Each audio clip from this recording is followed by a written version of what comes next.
Does a $5,000 ticket give you the right to treat people like trash? Victoria Vanderbilt thought so.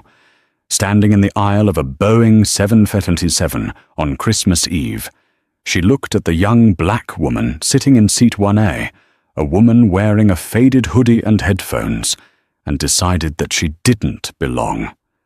Victoria screamed, humiliated, and demanded the girl be removed by security.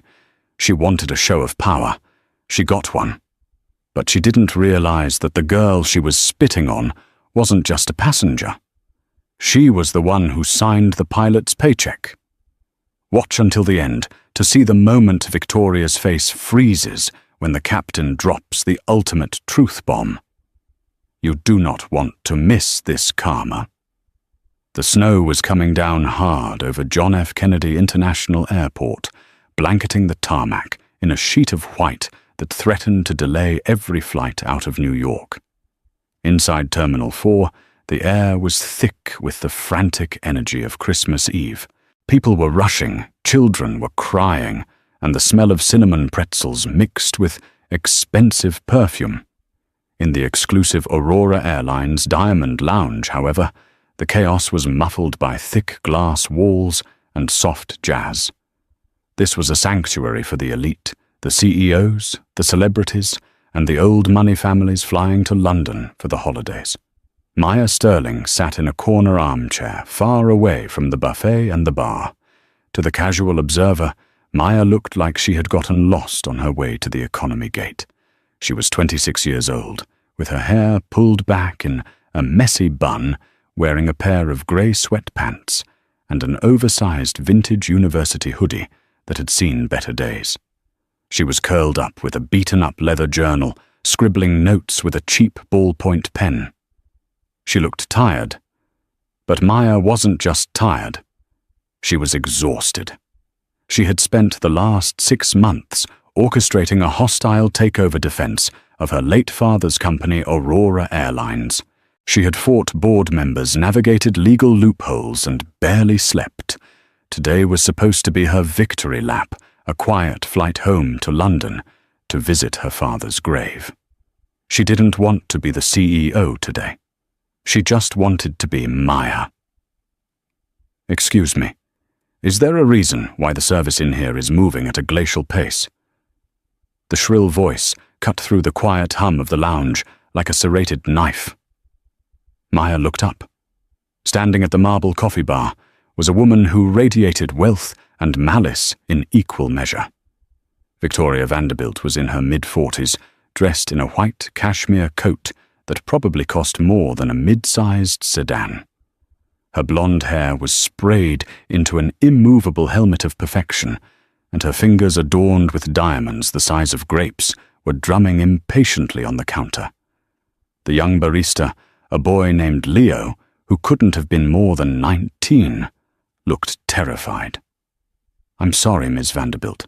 The espresso machine is acting up, and I don't care about your machine," Victoria snapped, slamming her hand down.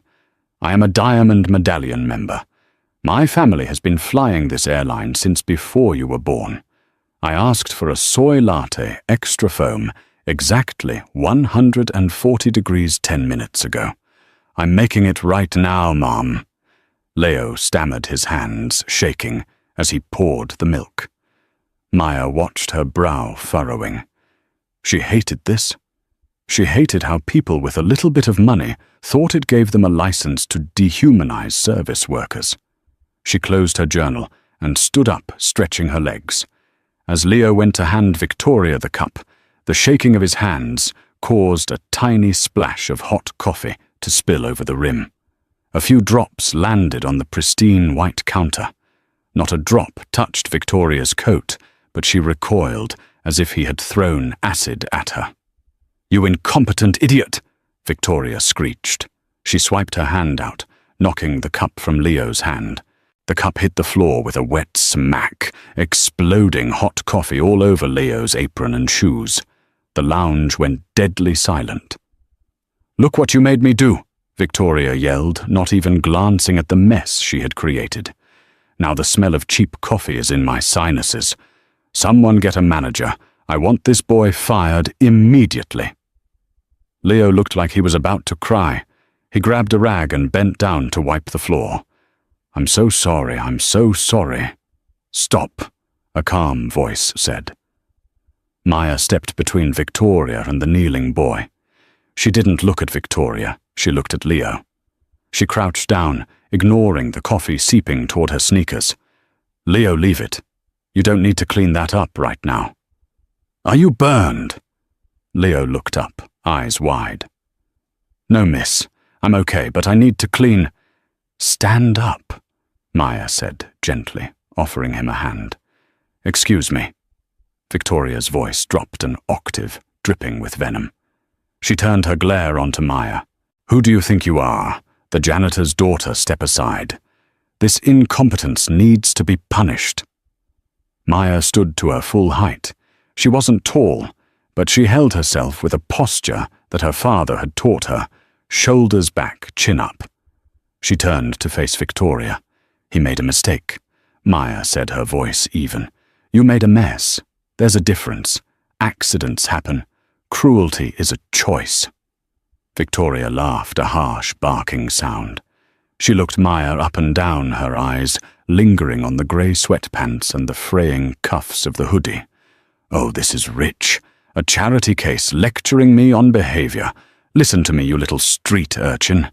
I don't know how you snuck into this lounge, probably used a stolen pass, or you're waiting for your shift to scrub the toilets.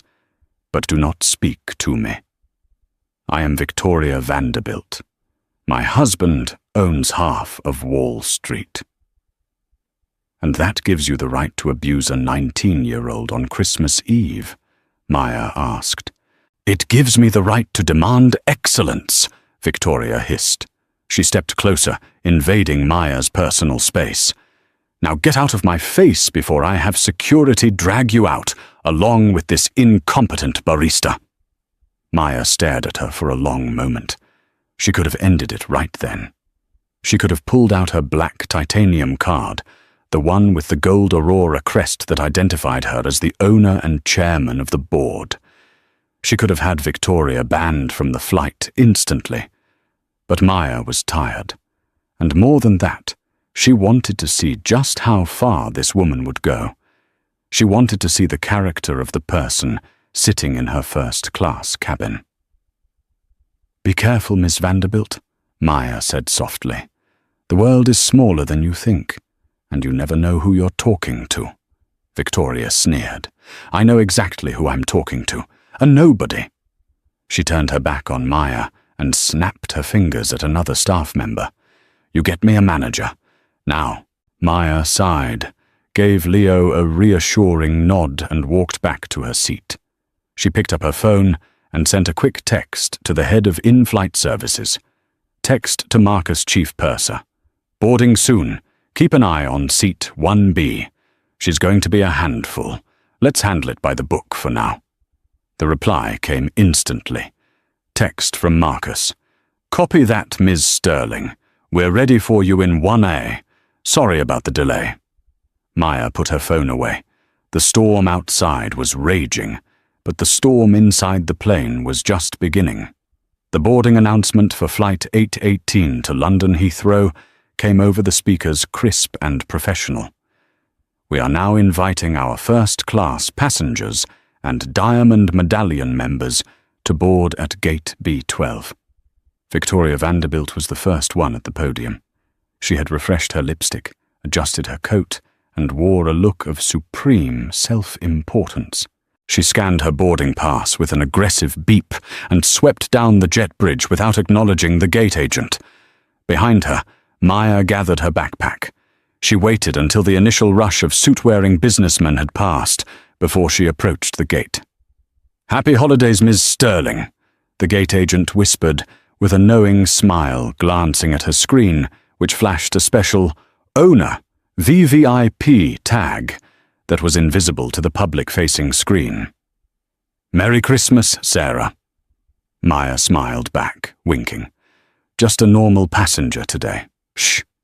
Sarah nodded. "Understood. Have a safe flight." Maya walked down the jet bridge. The cold air from the gap between the bridge and the fuselage nipped at her face. As she stepped onto the plane, the warmth of the cabin hit her, along with the scent of fresh pine, a special touch Aurora Airlines added during the holidays. The first-class cabin was the jewel of the fleet. It featured only 8 private suites, arranged in a 1-2-1 configuration. Each suite had a sliding door, a lie-flat bed, and a 30-inch entertainment screen. It was the epitome of luxury. Maya's seat was 1A, the prime spot on the left side of the plane, offering the most privacy. As she walked down the aisle, she saw Victoria settling into seat 1B. 1B was directly across the aisle from 1A. Victoria was already making a fuss, demanding that the flight attendant take her coat immediately and complaining that the champagne wasn't chilled enough. Maya kept her head down and slipped into suite 1A. She tossed her backpack into the overhead bin and sat down, pulling her legs up and getting comfortable. She put her noise-cancelling headphones around her neck, ready to tune out the world. "Excuse me." The voice came from across the aisle. Maya didn't react immediately. "Hey, you hoodie girl." Maya turned her head slowly. Victoria was leaning out of her suite, staring at Maya with a look of absolute incredulity. "Are you talking to me?" Maya asked. "Yes, I'm talking to you," Victoria snapped. "What do you think you are doing?" "I'm sitting in my seat," Maya replied calmly. Victoria scoffed, looking around to see if anyone else was witnessing this absurdity. "Your seat." "This is first class, honey. The crew rest area is in the back near the toilets. Or did you get confused and turn left instead of right? I'm in seat 1A, Maya said, pointing to the placard on her suite door. My boarding pass says 1A. Victoria unbuckled her seatbelt and stood up, towering over the seated Maya. Don't lie to me. I know how this works. Airlines upgrade people sometimes when economy is full, but they don't put people like you in 1A. That seat is reserved for diplomats, CEOs, and legitimate VIPs, not whatever you are. Ms. Vanderbilt, please sit down. A male voice cut in. It was Marcus, the chief purser. He was a tall man with impeccable posture and a sharp uniform. He had worked with Maya's father for 20 years and had known Maya since she was a child. He was one of the few people on board who knew exactly who she was. Victoria spun around to face him. Ah, finally. A flight attendant. You need to remove this person. She's clearly in the wrong seat, and quite frankly, her appearance is disturbing the ambiance of the cabin. I paid $5,000 for this ticket, and I didn't pay to sit across from a vagrant. Marcus kept his face perfectly neutral, though Maya could see a muscle twitching in his jaw. Ma'am, I checked this passenger's boarding pass myself. She is in her assigned seat. Then there's been a mistake in your system. Victoria insisted, her voice rising in volume. Other passengers in the cabin, a tech mogul in 2A and a famous actress in 2K, were starting to watch, peering over their privacy dividers. There is no mistake, Marcus said firmly. Please take your seat so we can finish boarding. Victoria's face turned a shade of crimson. She wasn't used to being told no. She looked at Maya, who had opened her journal again and was ignoring her. The disrespect was palpable. I see what this is, Victoria spat. Affirmative action, boarding is that you're letting her sit here for diversity points. The cabin went silent. The racism wasn't even veiled anymore. It was out in the open, ugly and raw. Maya looked up from her book. Her eyes were cold. You should sit down, Victoria. You're embarrassing yourself. Don't you dare tell me what to do, Victoria shrieked. I know the game. You probably used miles, or you're an employee using a buddy pass. Well, I am a revenue customer. I pay cash. That makes me more important than you, and I want that seat. You want my seat? Maya asked, raising an eyebrow. Why 1B is identical to 1A? Because 1A is the primary seat, Victoria yelled. It's the prestige seat, and I don't want to have to look at your tacky clothes for 7 hours. I want you moved to economy where you belong. If you can't afford a proper coat, you certainly can't afford to be here. Victoria turned back to Marcus. Here is what is going to happen. You are going to move her to the back. If you don't, I will call your corporate office right now. I know people. I can have your job. I can have this girl banned. Marcus looked at Maya, waiting for a signal. Maya gave a barely perceptible shake of her head. Not yet. Miss Vanderbilt, Marcus said, his voice dropping to a steely warning tone. We are about to close the doors. You have 2 choices. Sit in 1B and be quiet or deplane. This is your final warning. Victoria gasped. She looked around the cabin, seeking allies. Can you believe this? She asked the tech mogul in 2A. They are threatening me to protect her. The tech mogul put his headphones on, pointedly ignoring her. Furious, Victoria slammed herself down into seat 1B. Fine, she hissed. But this isn't over. Once we are in the air, I'm getting the captain. And you, she pointed a manicured finger at Maya. You better enjoy that champagne, because it's the last nice thing you're ever going to touch. Maya didn't respond. She just turned her head to look out the window at the falling snow. She felt a deep sadness in her chest. It wasn't anger she was used to, people underestimating her. But it was a sadness that people like Victoria existed, people who measured human worth by the label on a coat. The plane pushed back from the gate. The engines roared to life. Victoria spent the taxi sequence furiously typing on her phone, muttering about lawsuits and firing squads. Maya closed her eyes. She knew that once the seatbelt sign turned off, Victoria was going to escalate. And Maya would be ready. The trap was set. Victoria just had to walk into it. The seatbelt sign pinged off 10,000 feet above the Atlantic. The cabin crew immediately sprang into action, the soft clinking of china and crystal filling the first-class cabin. For the first hour of the flight, an uneasy truce hung over the aisle between seats 1A and 1B. Maya had reclined her seat slightly, her laptop open on the tray table.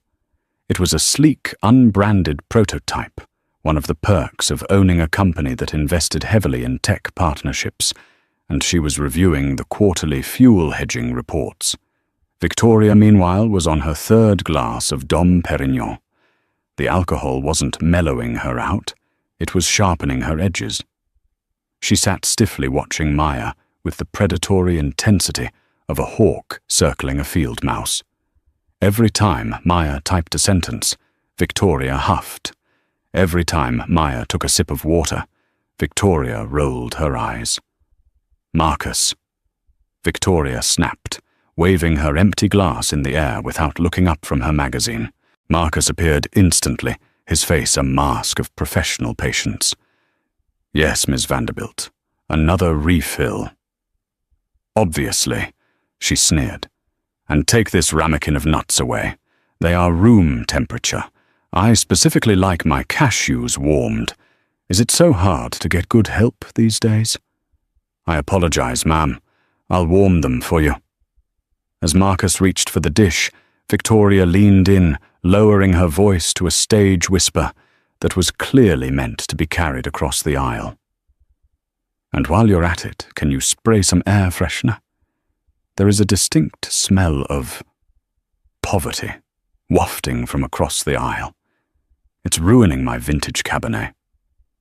Maya didn't look up from her screen, but her fingers paused on the keyboard. She took a deep breath. Let her dig, she told herself. Just let her dig.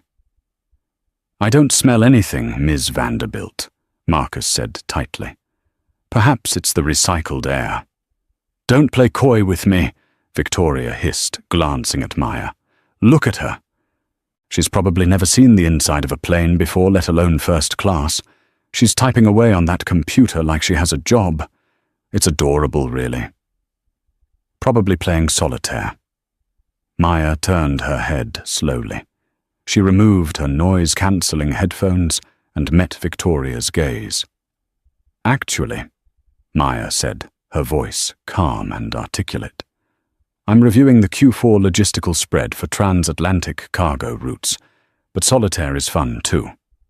Victoria blinked, caught off guard by the jargon, but she recovered quickly, her face twisting into a mocking smile. "Oh, listen to you. Using big words. Did you learn those at community college? Or did you steal that laptop and are trying to figure out how to unlock it?" The man in seat 2A, Mr. Henderson, the tech mogul, groaned audibly. "Lady, give it a rest. She's not bothering anyone." "You are."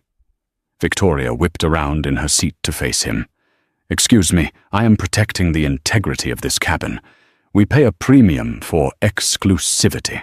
If they let just anyone in here, what is the point? Next thing you know, there will be chickens in the aisle and rap music blasting. You are the only one making noise." Mr. Henderson grumbled, putting his noise-cancelling headphones back on. Victoria turned back to Maya, seething. She felt isolated, and to a narcissist like Victoria, isolation felt like an attack. She needed to win. She needed to prove that Maya was lesser. Dinner was served shortly after. The flight attendants brought out the signature dish, lobster thermidor with a side of truffle risotto. Maya ate politely, thanking the crew for every refill of water. Victoria, however, dissected her food like a coroner, looking for a cause of death. "This lobster is rubbery," Victoria announced, loudly pushing her plate away. "It's inedible. Take it back." "I'm sorry to hear that," the flight attendant said. "Would you like the filet mignon instead?" "No," Victoria said. "I want her meal." She pointed a manicured finger at Maya's half-eaten plate. The cabin went still. Maya looked at her plate, then at Victoria. "Excuse me." "You heard me," Victoria said, her eyes glittering with malice. "You clearly don't appreciate fine dining. You're eating it like it's fast food. Give me her plate. It looks like she got the only decent piece of lobster on this plane." "Ms. Vanderbilt," Marcus interjected, stepping into the aisle, his voice firm. "We cannot serve you another passenger's food. That is a health violation and frankly absurd. I can get you a fresh meal from the galley." "I don't want a fresh meal. I want what I deserve." Victoria slammed her fist on the tray table, causing her silverware to rattle. "Why is she getting better treatment than me? I am a Diamond member. Who is she? Nobody. She's a placeholder." Maya wiped her mouth with her linen napkin and placed it gently on the table. She turned to Victoria, her expression unreadable. "You know," Maya said softly, "you complain about the quality of the service, the food, and the company. But you seem to be the only miserable person here. Maybe the problem isn't the airline, Victoria. Maybe the problem is you." Victoria's mouth fell open. Her face turned a violent shade of purple. For a moment, she looked like she was going to lunge across the aisle. "You little—" Victoria sputtered, struggling for words. "You will regret speaking to me. I promise you that. By the time we land in London, you'll be in handcuffs." Maya turned back to her window, watching the moonlight reflect off the clouds. "We'll see," she whispered. Victoria didn't eat the rest of the flight. She just sat there, drinking more wine, her eyes fixed on Maya's back, plotting. The air in the cabin was thick with tension, a rubber band pulled so tight it was bound to snap. And snap it did, 3 hours later. The cabin lights had been dimmed to a soothing indigo blue. Most passengers had converted their seats into beds and were asleep. The drone of the engines was a hypnotic hum. Maya had put her laptop away and was dozing lightly, a blanket pulled up to her chin. She needed the rest. The last few weeks of board meetings had drained her. She woke up with a start. Someone was screaming. "Thief, someone help, thief!" The lights in the cabin flooded on, blindingly bright. Maya squinted, shielding her eyes. Across the aisle, Victoria was standing in the middle of her suite, tearing the cushions off her seat and throwing pillows onto the floor. "My bracelet!" Victoria shrieked. "My diamond tennis bracelet. It's gone. It's worth $50,000. Marcus and 2 other flight attendants came running from the galley. "Miss Vanderbilt, what is happening? Please lower your voice. People are sleeping." "Screw your sleep," Victoria yelled. "I went to the bathroom for 2 minutes. 2 minutes. I left my bracelet on my tray table because it was scratching my wrist. When I came back, it was gone." She spun around, her wild eyes, landing instantly on Maya. "She took it," Victoria said, pointing a shaking finger. "She stole it." Maya sat up, fully awake now. "What I've been sleeping for the last 2 hours." "Liar!" Victoria lunged toward the aisle, but Marcus blocked her path. "I saw you eyeing it earlier. You were staring at my jewelry in the lounge. You've been jealous of me since the moment you saw me. You waited until I went to the lavatory and you swiped it. Miss Vanderbilt, that is a serious accusation." Marcus said, his voice grave. "Did you see Miss Sterling enter your suite?" "I didn't have to see it," Victoria screamed. "Look at her. Look at how she's dressed. Do you think she can afford to be here?" "No, she's a grifter. She probably stole the ticket and now she's stealing my diamonds." Victoria turned to the other passengers who were now waking up, confused and irritated. "Check your bags. Everyone check your wallets. There is a criminal among us." Maya stood up slowly. She was calm, dangerously calm. "Victoria, I did not touch your bracelet. Check under your seat. Check your purse. I haven't left my pod." "Don't you tell me what to do," Victoria spat. "I want her searched, right now. Strip search her if you have to. I want my property back." "We cannot strip search a passenger, ma'am," Marcus said, horrified. "Then I'll do it myself."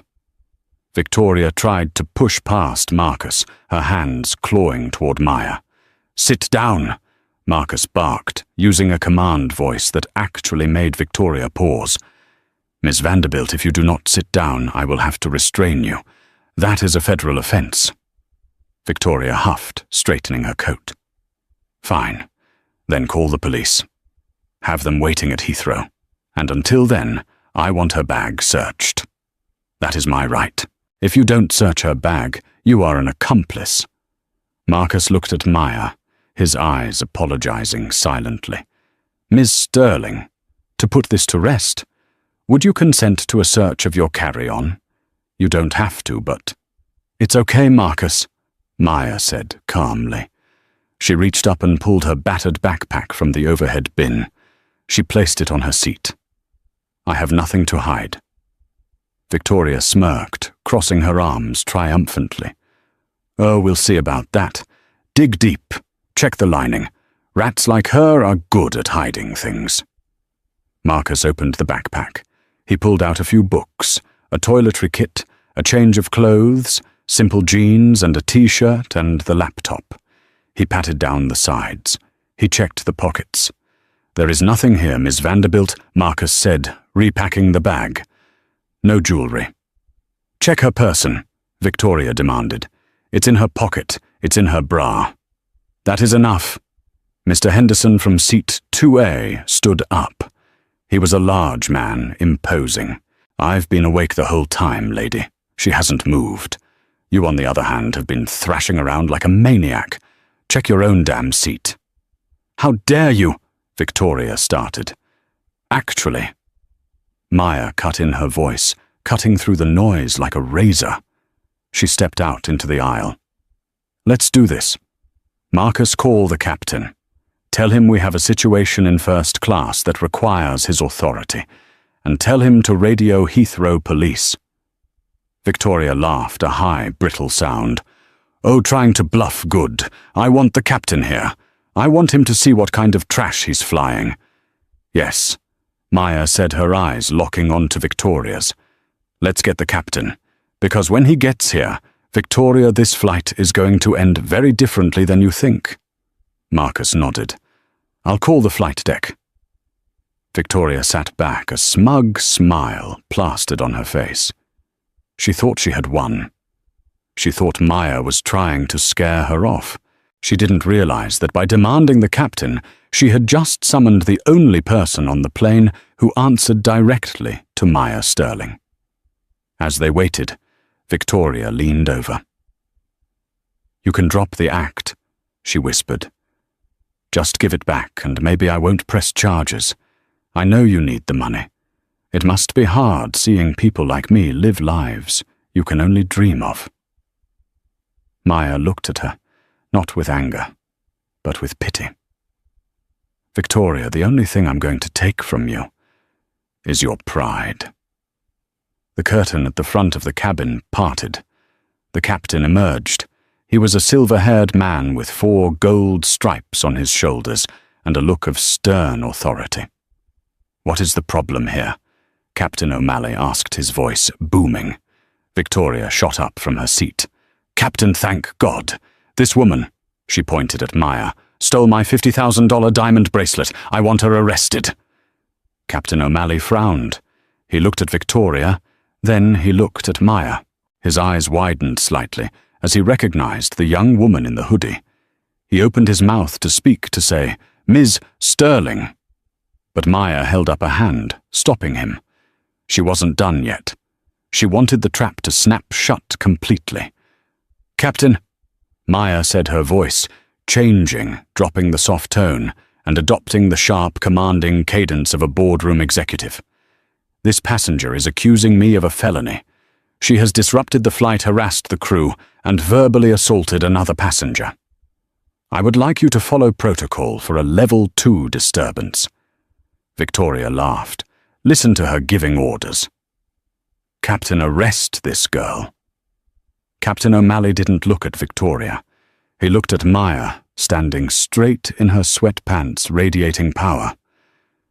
Miss Vanderbilt, the captain said slowly, turning to the irate woman. You are accusing this passenger of theft. Yes, I know she has it. And you are absolutely certain, 100%. Very well, the captain said. He turned to Marcus. Marcus, turned the cabin lights to full bright. We are going to do a sweep of Miss Vanderbilt's suite. If the bracelet is not found, we will have to make an emergency landing in Dublin to handle a theft in international airspace. Is that what you want, Miss Vanderbilt? Yes, Victoria cried. Land the plane. I don't care. I want justice. Okay, Maya said. Marcus, tear 1B apart. Marcus stepped into Victoria's suite. He lifted the cushion she had been sitting on. He checked the floor. Then he reached into the side pocket of the seat, the one meant for magazines. He paused. Slowly, Marcus pulled his hand out. Dangling from his fingers was a glittering diamond tennis bracelet. Is this it? Marcus asked. The cabin went deadly silent. Victoria froze. She stared at the bracelet. I checked there. I checked. It was wedged in the literature pocket, Marcus said coldly. You didn't lose it. You misplaced it. Or perhaps, he raised an eyebrow, you hid it there to frame someone. I didn't, Victoria stammered, her face losing all color. It must have slipped. You demanded an emergency landing, Mr. Henderson shouted from behind. You accused that girl of a felony because you can't keep track of your jewelry. It was a mistake, Victoria yelled. Fine, I found it. Happy now, go away. She snatched the bracelet from Marcus and sat down, trying to dismiss the captain of the aircraft. Service is over. Leave me alone. I'm afraid it's not that simple, Maya said. Maya stepped forward, blocking Victoria into her seat. You accused me of a crime, Maya said. You demanded I be strip-searched. You humiliated the staff. And now you think you can just say, oops, and go back to drinking your wine. I said I was sorry. Victoria rolled her eyes. What do you want money here?" She reached into her purse and pulled out $100 bill. She threw it at Maya. It fluttered to the floor. "Buy yourself a new hoodie. Now get out of my face." Maya looked at the money on the floor.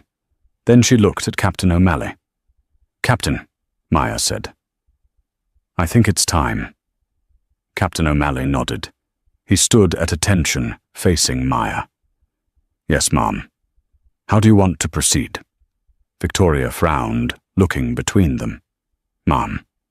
Why are you calling her ma'am?" Maya reached into her back pocket. She didn't pull out a weapon. She pulled out a thin black titanium ID card with a holographic chip.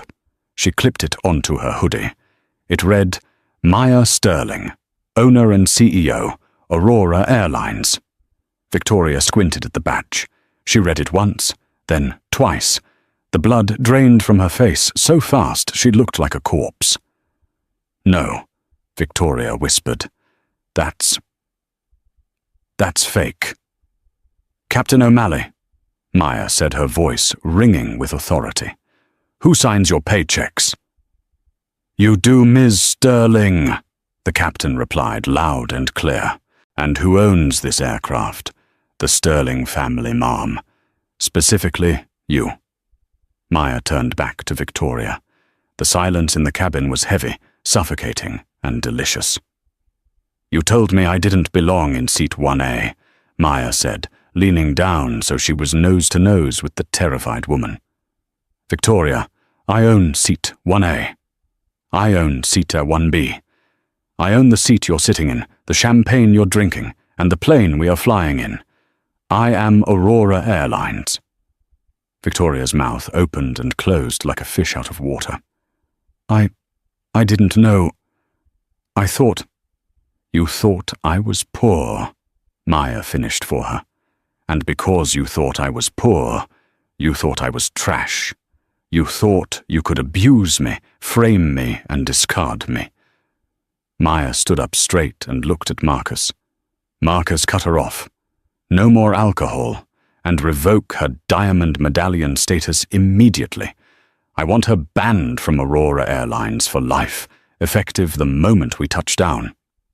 "You can't do that," Victoria shrieked, panic setting in. "I'm a Vanderbilt. My husband—" "Your husband," Maya interrupted, "does business with my company. I'll be giving him a call personally to explain why his wife is now on the no-fly list. I wonder how he'll feel about you costing him his corporate discount." Victoria slumped back in her seat, defeated, humiliated, and utterly destroyed. "But we aren't done yet," Maya said. "Captain, I don't feel safe flying with this passenger. She is unstable and has attempted to frame me for a crime. I want her removed." "We are over the ocean, ma'am," the captain said, suppressing a smile. "We can't remove her until London." "Actually," Maya said, glancing at the flight map on the screen, "we are passing near Iceland, and I believe we have a technical stop for fuel in Reykjavik if the owner mandates it." Victoria's eyes bulged. "You wouldn't—" Maya smiled a cold, hard smile. "I have the money. I have the time. Captain, divert the plane to Reykjavik. Let's drop off the trash."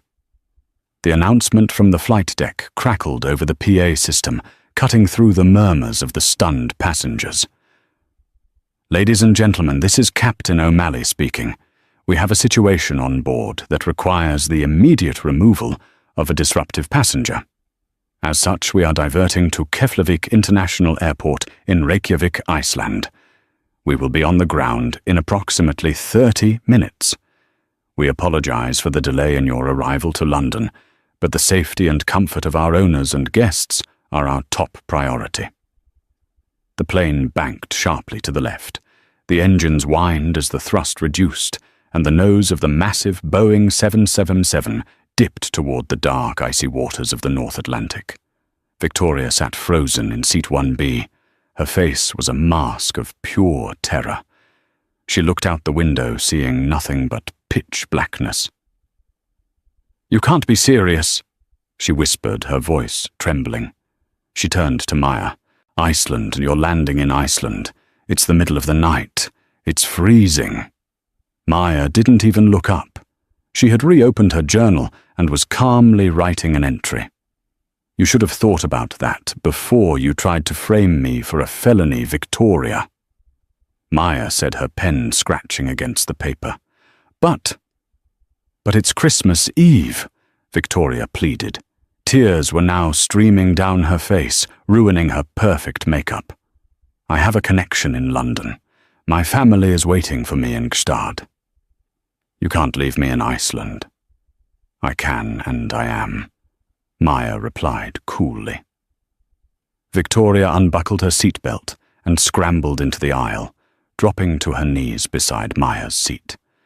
It was a pathetic sight.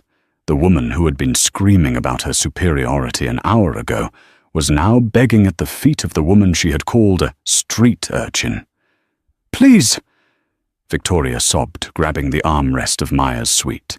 "I'm sorry.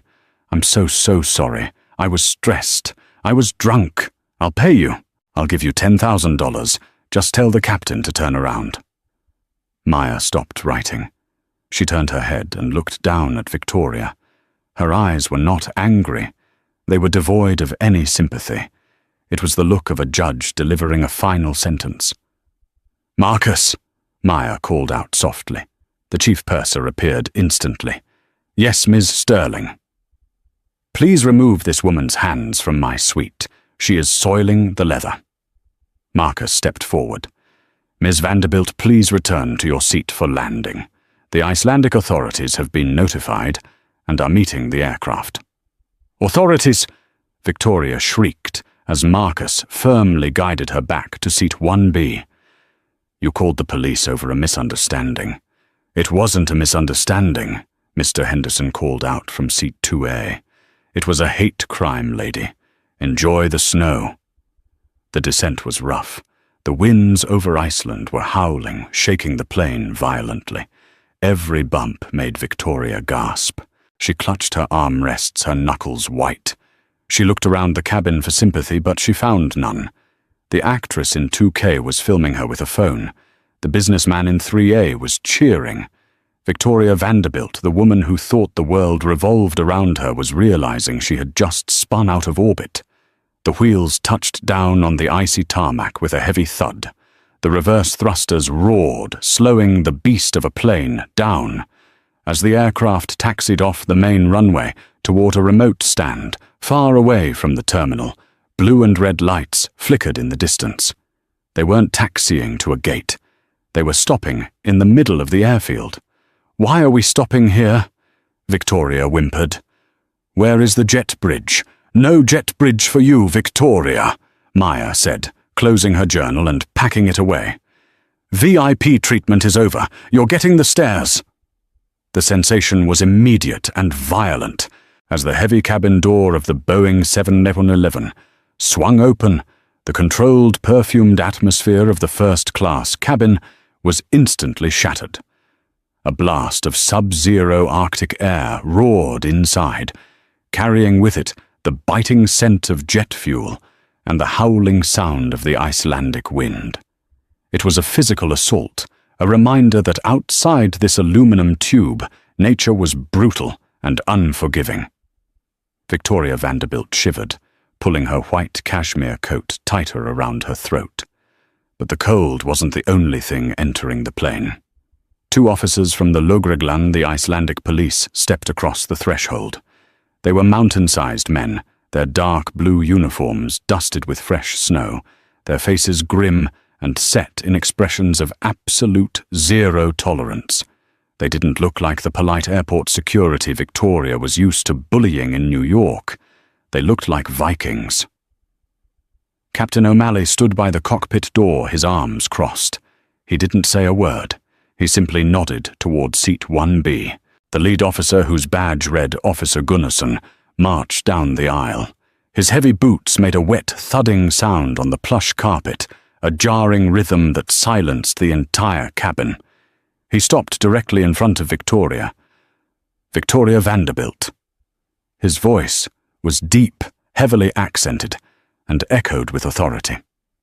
Victoria shrank back into the soft leather of her suite, clutching her purse as if it were a shield.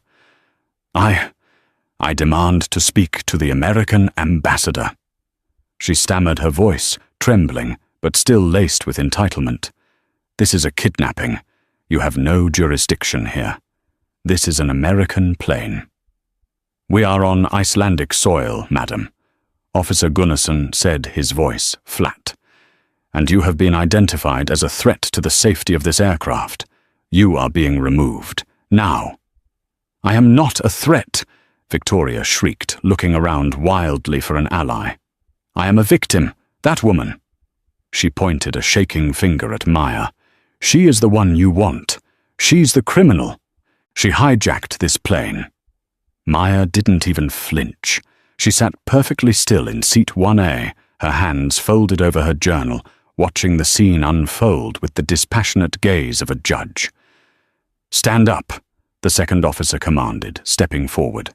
He unclipped a pair of heavy-duty zip ties from his belt. The sound of the plastic rattling sent a jolt of panic through the cabin. "No, you can't touch me," Victoria yelled. She grabbed the armrests of her seat, digging her nails into the expensive leather. "I paid $5,000 for this seat. I am not moving until we reach London. Do you know who my husband is? He's Richard Vanderbilt. He will buy your entire police department and fire all of you." "In Iceland we cannot be bought," Gunnarsson said coldly. He reached down his large, gloved hand, clamping onto Victoria's upper arm like a vice. With a single fluid motion, he hoisted her out of the seat. Victoria flailed her legs, kicking uselessly in the air, her expensive Italian heels scuffing the partition. "Help me!" she screamed, turning her desperate gaze to Mr. Henderson in seat 2A. "Please, you're a man of status. Don't let them do this to one of us. Help me!" Mr. Henderson slowly lowered his noise-cancelling headphones. He looked at Victoria, then at the police, and finally he looked at Maya. He picked up his glass of scotch, took a slow sip, and said, "Lady, you aren't one of us. You're a nightmare. Get off the plane." The rejection hit Victoria harder than the police officer's grip. She looked at the famous actress in seat 2K, but the woman was holding up her phone, recording every second of the meltdown, a slight smirk playing on her lips. Realizing she had no allies, Victoria turned her fury back to the source. As the officers dragged her toward the open door, she dug her heels into the carpet, forcing them to pause right next to Maya's suite. Victoria's hair was a mess, her face was blotchy with tears and rage, and her composure was utterly destroyed. She leaned over, spitting her words at the young woman in the hoodie. "You think you've won?" Victoria hissed, her voice cracking. "You think this is funny? I will sue you for every penny you have. I will ruin this airline. I will make sure you never work in this industry again." Maya slowly unbuckled her seatbelt and stood up. Even in her sweatpants, she loomed over the disheveled socialite. She leaned in close so only Victoria could hear her over the wind howling at the door. "Victoria," Maya said softly, her voice calm and terrifyingly steady. "You can't sue me for removing a passenger who filed a false police report. And you can't ruin this airline because this airline is built on respect, something you know nothing about.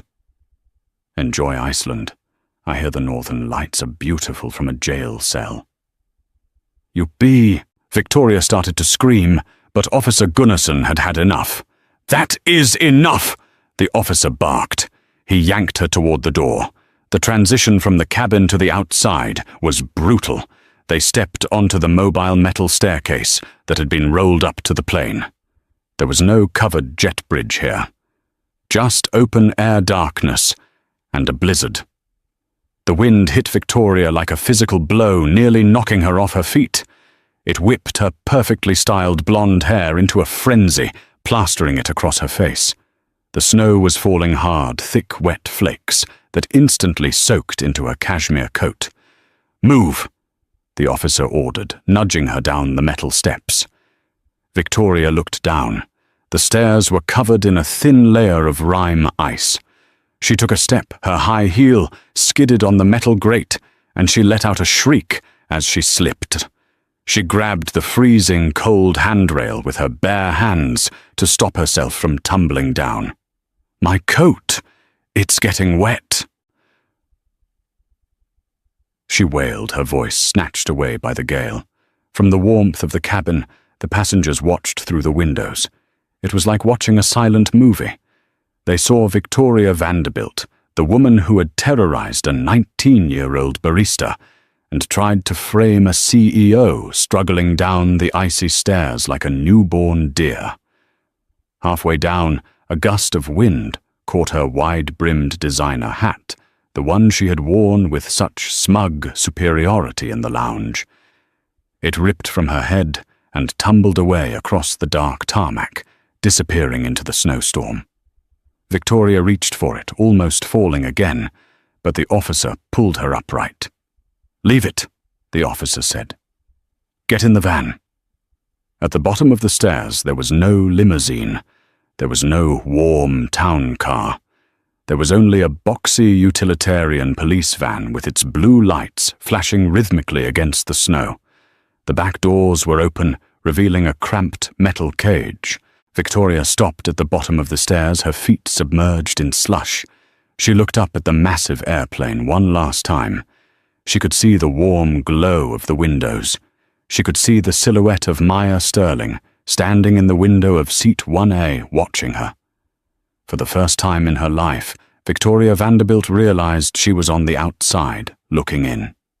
The world she thought she owned had just evicted her. The officers didn't wait for her epiphany. They guided her firmly to the van. "Watch your head," the officer said, not unkindly but without sympathy. He guided her into the back. Victoria scrambled inside, shivering violently, her teeth chattering so hard it hurt. The officer slammed the door shut. The sound echoed across the tarmac, a heavy metallic thud that signaled the end of her reign of terror. Inside the plane, the crew worked quickly. Marcus and a flight attendant stepped to the door, grabbed the handle and pulled it shut. The latch clicked. The wind stopped howling. The cold was instantly replaced by the gentle hum of the heating system. The silence that followed was heavy, but it wasn't tense anymore. It was the silence of relief. It was the feeling of a fever breaking. Mr. Henderson let out a long, loud exhale. "Good riddance." "Is she gone?" a soft voice asked. It was the young flight attendant who had been serving the meal earlier, the one Victoria had yelled at about the lobster. "She is gone," Maya said, turning away from the window. She looked at her crew, then at her passengers. "And she won't be coming back." Maya sat back down, but she didn't look tired anymore. She looked energized. She pressed the call button. "Marcus." "Yes, Ms. Sterling." Marcus appeared looking 10 years younger, now that the source of his stress was in the back of a police van. "Tell the captain to get the de-icing trucks out here immediately. I want the wings sprayed, and this plane in the air in 20 minutes. We have a schedule to keep." Maya paused, a mischievous smile touching her lips. And Marcus opened the 1998 vintage champagne, a round for everyone in first class, and sent a round of drinks and extra desserts to economy. "Tell them it's a Christmas gift from the owner." "Right away, ma'am." Outside, the orange strobe lights of the de-icing trucks illuminated the night, spraying hot glycol over the wings, washing away the ice. It was a perfect metaphor. The toxicity was being washed away, leaving the vessel clean, strong, and ready to fly. As the police van drove away into the Icelandic darkness, fading until its tail lights were just tiny red pinpricks in the storm, Maya raised her glass to the window. "Justice," she whispered, taking a sip. "Served cold." The rest of the flight to London was a dream. The crew treated Maya like royalty, not because they had to, but because they wanted to. She had stood up for Leo in the lounge, and she had stood up for dignity in the air. News of what happened spread to the economy cabin, and by the time they landed at Heathrow, Maya Sterling was a legend among the crew. As the plane descended over the twinkling lights of London, Maya looked at her reflection in the dark window. She looked tired, yes. Her hoodie was still frayed, but her eyes were bright. She wasn't just the daughter of the founder anymore. She was the CEO. She tapped her pen on her journal one last time. She wrote, "Dad, you were right. Respect is earned, not bought." Victoria Vanderbilt spent her Christmas in a holding cell in Keflavik, waiting for her husband to wire bail money. When she finally got back to New York 3 days later, she found that her husband had seen the viral video recorded by the actress in Seat 2K. The video was titled, "Billionaire Karen Gets Owned by Secret CEO." It had 50 million views. Her husband filed for divorce the next morning. Victoria lost her status, her reputation, and her diamond medallion card. Maya, on the other hand, spent Christmas morning at her father's grave, placing a single white rose on the headstone. She whispered a quiet thank you, turned up the collar of her hoodie, and walked back toward her car, ready to lead her company into the new year. Can you believe the audacity of Victoria? She really thought her money gave her the right to treat a human being like garbage. But she learned the hard way that you never judge a book by its cover or a CEO by her hoodie. If you enjoyed seeing that instant karma, hit back. Hit that like button right now. It really helps the channel. And tell me in the comments, what would you have done if you were Maya? Would you have kicked her off sooner? Make sure you subscribe and turn on notifications so you never miss a story. We post new dramas every single day. Thanks for watching, and remember, be kind, because you never know who you're talking to.